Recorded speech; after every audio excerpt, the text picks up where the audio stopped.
আমাদের সোসাইটির এই মেন্টালিটি কেমন যে কৃষিকাজ মানে হচ্ছে ক্ষেত টাইপের, বস্তি টাইপের।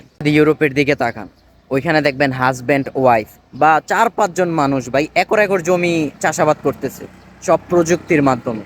তাদের যে সমস্ত ভেহিকেলগুলো আছে, হ্যাঁ, এক সাইড দিয়ে হচ্ছে মানে ফসল উঠে অন্য সাইড দিয়ে হচ্ছে প্যাকিং হয়ে বের হয়। তো বাংলাদেশ এখন যে পজিশনে দাঁড়ায় আছে বা এখন যে মানে কৃষি যে সেক্টরটা আছে, তো ওই পর্যন্ত যেতে তো অনেক টাইম লাগবে। এখন আমরা যদি শিক্ষিত যারা আছি, শিক্ষিত যুবক যারা, তারা যদি এই সেক্টরে না পা দেন ভাই, তাহলে উন্নতি আসলে কোনোভাবেই সম্ভব না।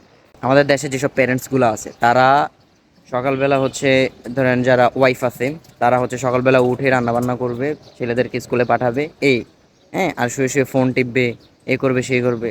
আর পোলাপাইন যুবক যারা আছে, তারাও একবারে সেম ক্যাটাগরিতে, স্কুল কলেজে যাবে, আসবে, এরপরে ধরেন বিকালে চা খাবে একটা, বা একটা দোকানে সিগারেট দ্বারা দ্বারা টানবে, অনেক পাওয়ারফুল ভাবে নিজেকে।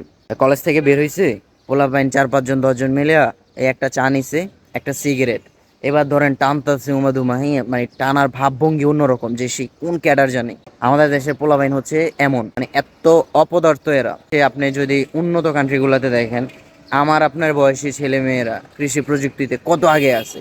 কৃষিতে না, একবার প্রত্যেকটা সেক্টরে। আর আমরা বাংলাদেশে কোনো সেক্টরে আগে নেই। আপনার মতামত কি, কমেন্টে জানাবেন। আল্লাহ হাফিজ।